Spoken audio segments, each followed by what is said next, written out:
واتل ما أوحي إليك من كتاب ربك لا مبدل لكلماته ولن تجد من دونه ملتحدا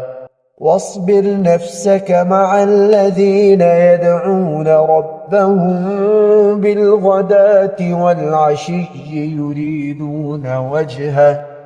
ولا تعد عيناك عنهم تريد زينة الحياة الدنيا